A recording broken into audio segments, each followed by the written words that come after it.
Because racist white America cannot stand to see a black man really free, full of the power of God, with a creative mind at work, with a helpmeet by his side, working to develop creative ideas for the advancement of his family and his people. So since two things cannot occupy the same space at the same time, if the white male is gonna rule, then he must crush the black male. White male, you are wrong. Because if in reality, because of white supremacy, you believe that in order for you to survive as a white man, you have to crush a black man's existence, then in crushing our existence, you are doing something to your own. Because ultimately, no power on earth, for any long period of time, can keep any man from attaining what God himself has willed for that man. Hello good people, welcome to African Commentary. Here we learn and grow every day. If you are new here, kindly consider subscribing, liking and sharing the videos. I will really appreciate. So in today's video, I'm bringing you one of Minister Louis Farrakhan's speeches. It is about the pain of being a black man in America, or the pain of being black in America. We know how it's not easy for black people in the US, and so Minister Louis Farrakhan tells us more about it. So without saying much, let's watch the video. Don't forget to subscribe, like and share. Also share your comments in the comment section down below. I will really appreciate. Brothers, I called you, or really God called you tonight, because you have a very special purpose and a very special calling that each and every one of us need to understand. You have been made to look at yourselves as nothing. But tonight, by the grace of God, I want to tell you in just a few moments who you are and what is expected of each one of us to stem the tide of crime and violence that is afflicting our communities throughout America, not by your design, but by the design of the wicked, who are manipulating our ignorance to make us enemies of one another. And we have become so depraved as a community that it makes it difficult for somebody like myself or Reverend Jackson or others to teach us to love one another, because wickedness is the mother of hate. When people do you evil, it's difficult to love them. And if we have become the number one evildoers to one another, we are preaching a hatred now in our community that must breed self-destruction. If we say that God is love, and the scriptures of the Bible teach this, then the love that God is not some tender emotional feeling. When you say God is love, the word is representative of an equal sign. Whatever is on this side of the equation is equal by what is on this side of the equation. God is more than an emotion. He's more than a tender feeling. God is absolutely the essence of all things that you see and don't see. So when you say God is love, then love must be the very essence of life itself. So if you look at the word love, L-O-V-E, and the word life, L-I-F-E, it's the same word. You just change the F to a V. And in language, the F is interchangeable with the V. And the vowel O is interchangeable with any other vowel. So when you say you have love, you have life, you have God. When you have God, you have love, you have life. If, as a people, we do not love each other, as a people, we are dead. And therefore, the grave that we sleep in cannot praise God. The grave cannot praise God. And those of us who are dead in the hatred of self are not glorifying God in our existence. So somebody has to come to show black people how to love themselves, to love one another. And when somebody shows you how to love yourself, then in that act of love, they will be giving life to the dead by putting God in the hearts of the people. This is why the scriptures of the Bible, Reverend Jackson says, we can tell that we have passed from death into life because we love the brotherhood.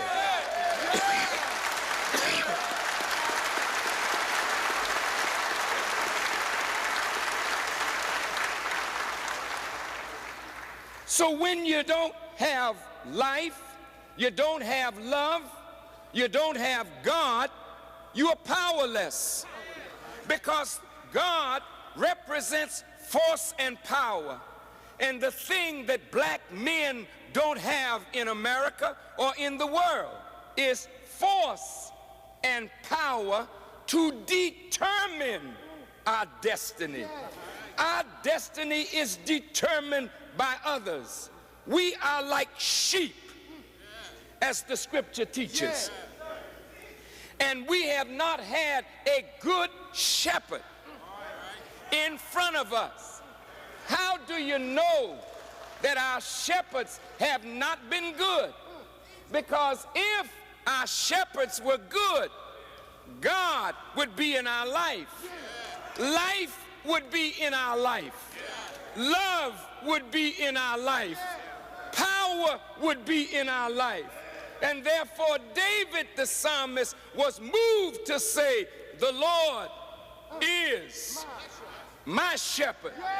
Well, if the Lord is our shepherd, then we would never be in the condition that we are in. So we've got to replace the old shepherd. We got to get rid of the rider that's riding the donkey. He's not a good rider. So we got to throw that rider off our back and let the king ride you and me to glory. What do you mean, Farrakhan? Come on, wake this up.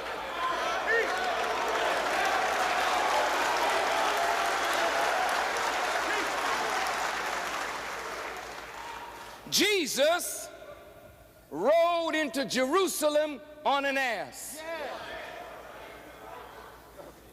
All right. Why an ass, Jesus? Y'all all right? Come on.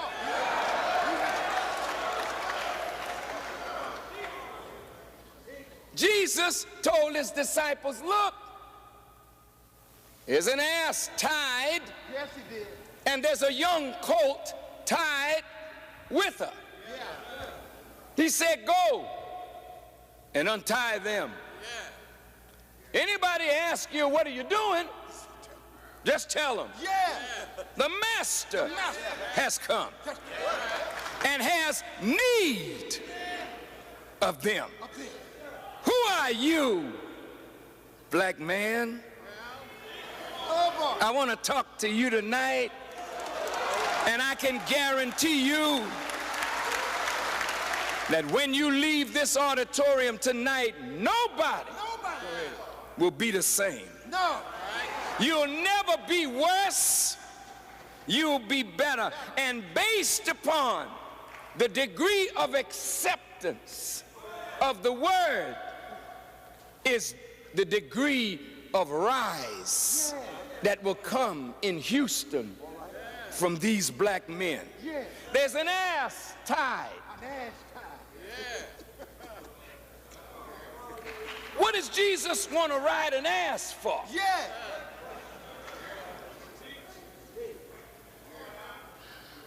When they murdered Dr. Martin Luther King Jr., his body was carried by what? Mule. Mule. They used a mule as a symbol. The ass is a symbol of the unlearned masses of the people. Yeah. Nobody could do anything with the unlearned masses of the people. Yeah. But when Jesus came on the scene, the ass was tied. Yeah. Meaning somebody owns you but not making use of you. Listen, listen. In the South, I think that's where we are. Yeah. Whenever somebody would come in to talk to black people, white folk would say, I don't want him disturbing my Negroes or my colored peoples. He's a troublemaker coming in to disturb our Negroes. They always used the possessive tense. Yeah. This is why the Bible calls us the children of Israel. Of here denotes possession. We are the children possessed of Israel. Owned by, tied to, but not being used. They have no more jobs for us. You remember Reverend Jackson? They used to say, in heaven, every day will be like Sunday. It's like that now, only we in hell. Sunday was the day that we got off. Now every day is an off day for black folk, especially for black men. White folk make jobs, but they put your woman in the job. Put you off the job. I want you to listen. When a man doesn't have a job and he has a sex drive, which is natural, if he's a natural man, he's gonna like a woman. Of course, that's gradually being changed, you know. But if you're a natural man, you are attracted to a female. And if you are attracted to a female and you like her, soon the natural attraction in male and female will give rise to sexual stimulation. And sexual stimulation will give rise to the act that they call making love. Making love.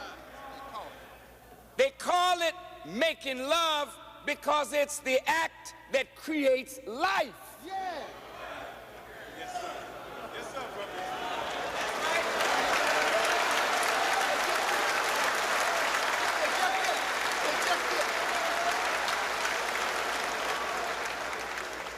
But with us, it's not really a desire to create life or to procreate human species.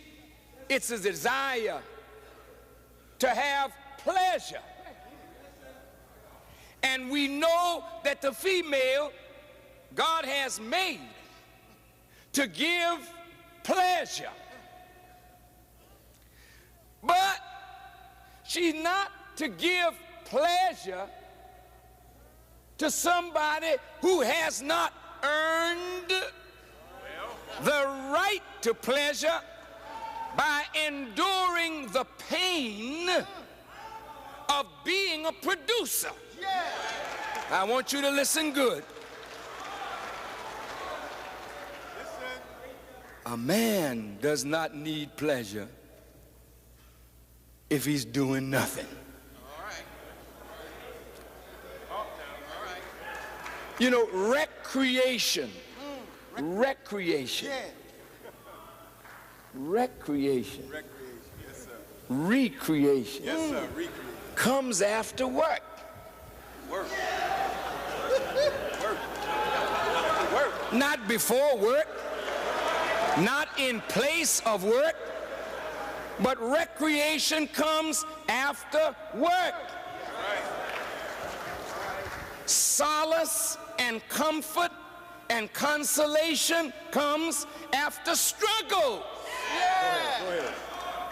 When God made a man, he made the man to struggle.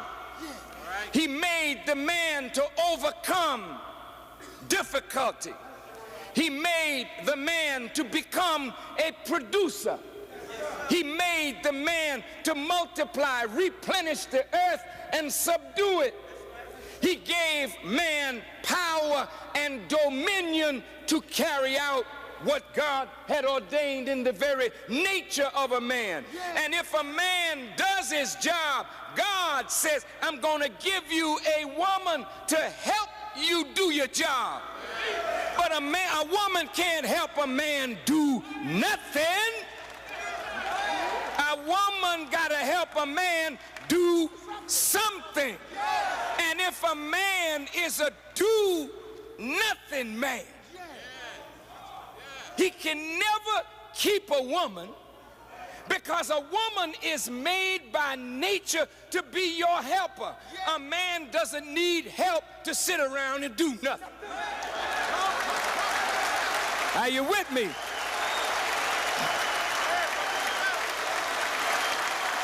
So, as a man, if you don't have any program, you don't have any aim, you don't have any purpose, you don't have any project that you are working to develop, you don't need a woman. So now, wait. But your nature makes you to feel, I need a woman. Now, of course, if you're a natural man, your nature make you feel, I need a woman. And the woman is made to feel she needs a man. So we meet. And we are attracted to each other. And we fall in love with each other. And that's wonderful. And then sex follows. And then, without planning, an accident takes place. And she says, whoops, there it is.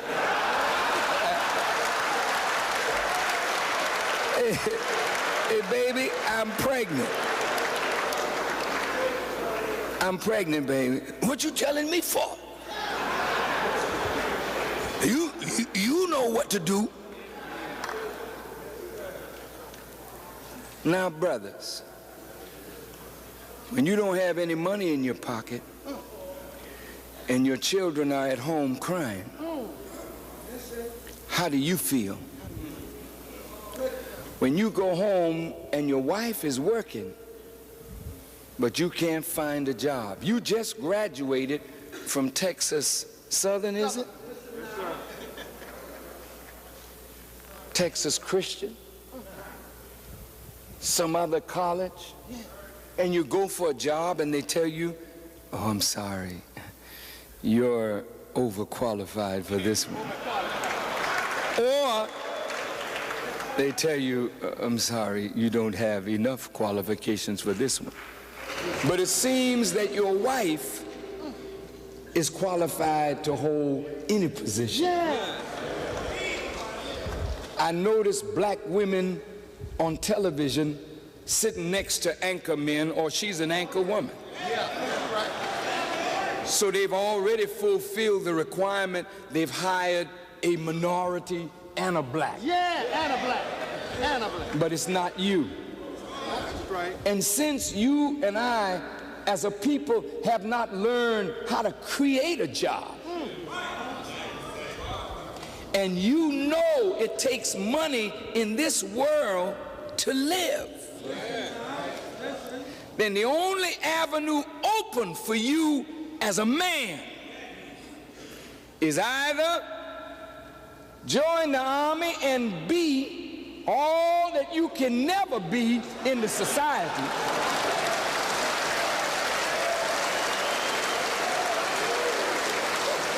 so that you can be sent all over the world to fight for a democracy that you don't know anything about at home. Or you can be in the neighborhood, and I tell you what, you can make a lot of money if you start small and grow big. Here's what I want you to do. Just go around and steal hubcaps. And after you do that, well, break into the car, get the radios. After you do that, well, take the car.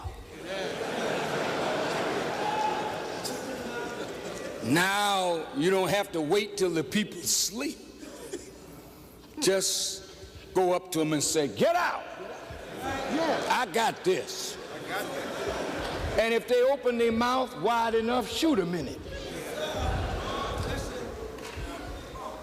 Just look at the degeneration now. Come on, brothers. I know it's painful to be a black man in America. Real pleasure was never meant to come from a woman. Listen, I'm going to say that again. Real pleasure was never meant to come from a woman. Women give men pleasure, but real pleasure comes from creative thinking and then seeing what you think come into reality by the work of your hands. That's real pleasure.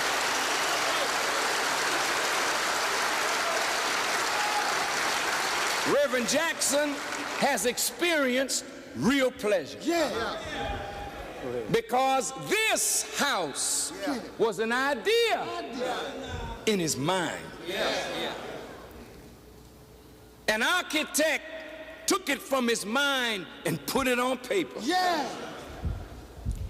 He gathered his flock and they went to work, and what was an idea became reality. The word became flesh. So on the day that this house was opened, joy, joy, joy, joy that no female could give. Because now this house, this reality from the mind can house thousands now that can be inspired to go out and make a difference in the world. But as long as you as a man man, lay down at night and dream about your greatness, but you are never able to manifest how great you are. Then the pain of being non-productive makes you seek pleasure that keeps you non-productive. Non-productive. Look at it. Look at it, brothers. Each one of you is in pain. As a black man in white America, we're in pain, brothers. In pain. We live with constant pain. Nobody knows our pain but God and us. When you wake up in the morning and you look in the mirror and you know deep down inside you are as great as any man of greatness that you've heard about, read about, or seen in real life, you know you are as great as any one of them, possibly greater. But there's no avenue of opportunity to allow you to demonstrate your individual greatness. Then this breeds frustration. It breeds bitterness. It breeds envy and jealousy. You look behind us at the heavyweight champion of the world. As a black man, you know we have always loved our champions, because it's something to watch a man in a ring deal and win. And you know that Evander Holyfield works hard to be who and what he is.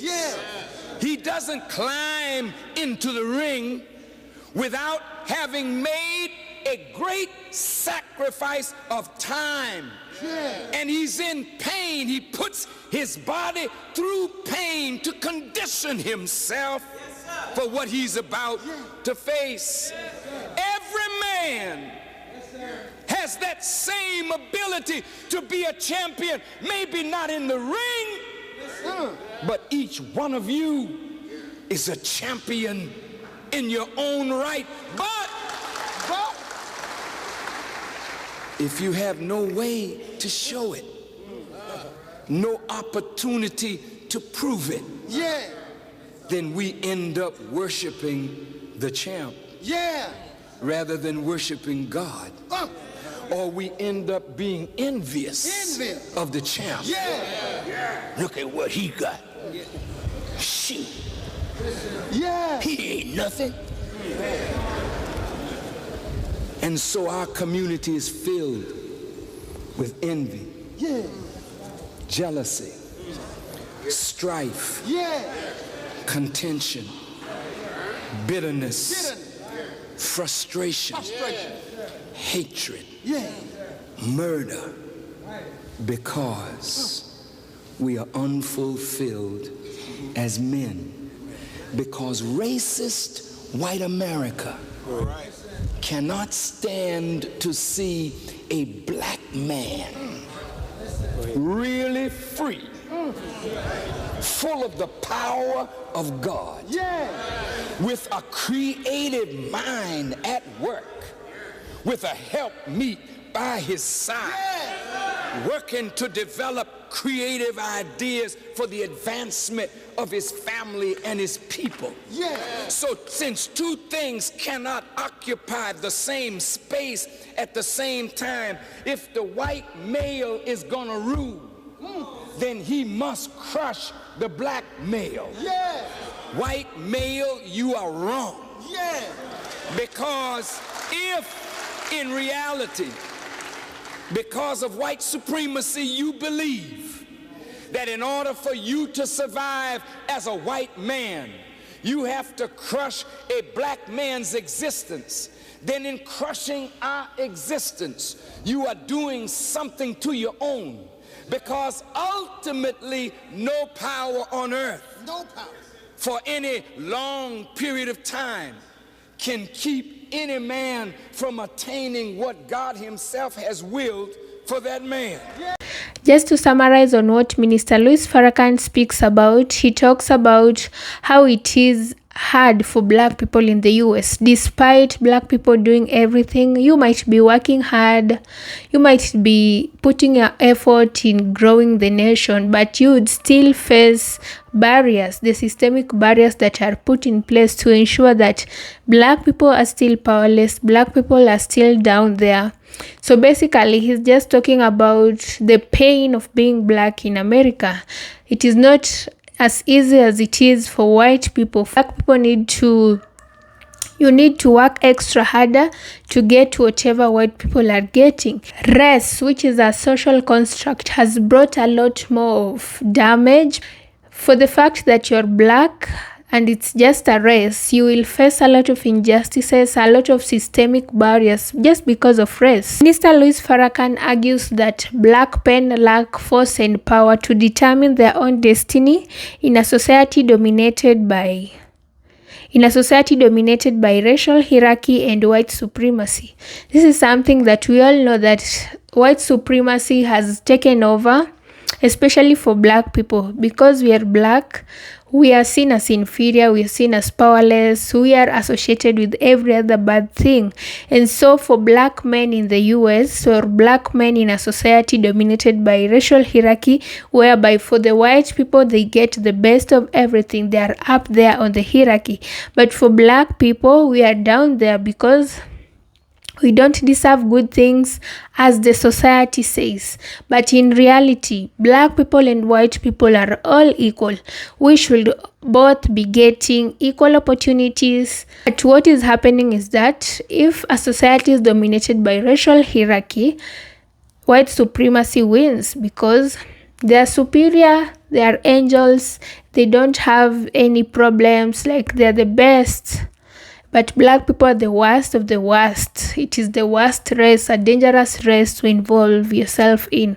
So this makes black people's destiny to be directed by the society. We don't have the power and force to control our own destiny. Minister Louis Farrakhan laments that the social, economic and political system in America have historically and structurally disempowered black people, meaning individual effort or playing by the rules is often not enough to overcome the weight of systemic racism. The system is directed in such a way that it keeps black people powerless. It doesn't empower black people because they know that when black people are empowered, we are going to overtake them, we are going to win. So they try and put on barriers, systemic barriers, to ensure that black people remain down there. They don't want black people to climb the same ladder, to be the same like them. They don't want us to rule over them. They want them to rule over us. So the system, politically, economically, socially, has been placed to favor white people, to favor white supremacy, and not black people. Minister Louis Farrakhan gives black people hope. He says that black men should reclaim their dignity, agency, and self-determination. He encourages self-reliance, like building businesses, taking responsibility for their own communities and futures rather than relying on external validation or approval. We black people, if we want to win, we need to focus on ourselves. We need to work on ourselves. We need to be self-reliant because we have seen that the society does not favor us. So for how long will we wait for the society's approval? For how long will we wait for the society's validation? It will take years and years and years. And mind you, this is a video that was done many years back then, but it's still, the message is still the same. The message still relates to modern day, the pain that black people undergo. So for black people, Minister Louis Farrakhan gives us hope that we shouldn't give up. Despite all these barriers being in place, the systemic barriers, we need to dust ourselves off, pick ourselves up, and continue pushing, continue working on ourselves, continue building businesses, continue building communities whereby we will help each other to grow. Instead of just sitting and being victims, saying that, you know what, the system does not favor us, what and what and what. No, we got no time to sit down and think about all that. We just have time and effort to work on us, to take responsibility for our actions, to ensure that our community continues to grow, our community is stable, our community is self-reliant. You see, instead of just sitting down and relaxing, no, we need to do something about it. Let's be responsible for ourselves, because no one is going to save us. No one is going to save Black people. We just got ourselves to save ourselves. No one is coming for you. No one is saving you out of this situation. We ourselves, we need to save us. Mr. Louis Farrakhan also criticizes the society and the system which overpromises equality but fails to deliver real freedom. He says that liberation can't simply come from appealing to or petitioning the existing power structure. True liberation comes from within the Black community. As I have said, we need to save ourselves. We will not wait for the society to come and save us, because no matter how we send the petitions, no matter whatever we do, we are never heard. They promise equality, but it is never delivered. So what can we do? We can gain the true liberation from ourselves within our Black community. We need to liberate ourselves. We need to fight for the freedom ourselves. Just to finalize on this, Minister Louis Farrakhan finishes by calling out Black people, call to action. We need to have collective responsibility. We need to stop relying on a society that undermines Black community. Like, for the longest time, we will wait till when? We need to wake up. We need to be accountable to each other. We need to be responsible. Let's do things that promote the growth of Black communities. Let's build businesses. Let's build schools. Let's build facilities that are going to empower our children, so that even when they grow up, they know that we as Black people, we are strong, we are powerful, we are wise, and all those good things, but not to associate their Blackness as a race to bad things. No, that's what the media portrays, that's what the society tries to prove, but no, in the reality, Black people are strong people, we are powerful, we are people who can move mountains if only we decide and say, you know what, let's do this. Let's be self-reliant. Let's stop blaming the society. We need to move forward, but we can't move forward if we keep on complaining and complaining. We just need to put in the work and we will see the results. So for Black people, even Black Americans undergoing so much suffering and pain, it's time we wake up, we dust ourselves off and know that we are going to make it. We just need ourselves to work on ourselves, to work on our Black community. Let's stop the hate towards each other, because that brings disunity and the system wins. Because when we are divided, it's so easy to control and manipulate us. But when we are this strong, when we are united, they can't do anything to divide us. So the power is in us. We just need unity. Through unity, we are going to do a lot as a Black community. We are going to surpass all the barriers that they have been kept in place to ensure that Black people are powerless. And also we have Black people that we should look up to, because we have Black people, despite the sufferings, they have made it. There are so great people up there. So this shows us that despite everything, Black people can still make it. We shouldn't just relax and say that the society this, the society that. No, let's use the opportunity to show the society and the system that we can still do it. We are strong and we are going to get everything that we want. So with that said, guys, let me know your thoughts about this video. Don't forget to subscribe, like and share. I will really appreciate. Bye.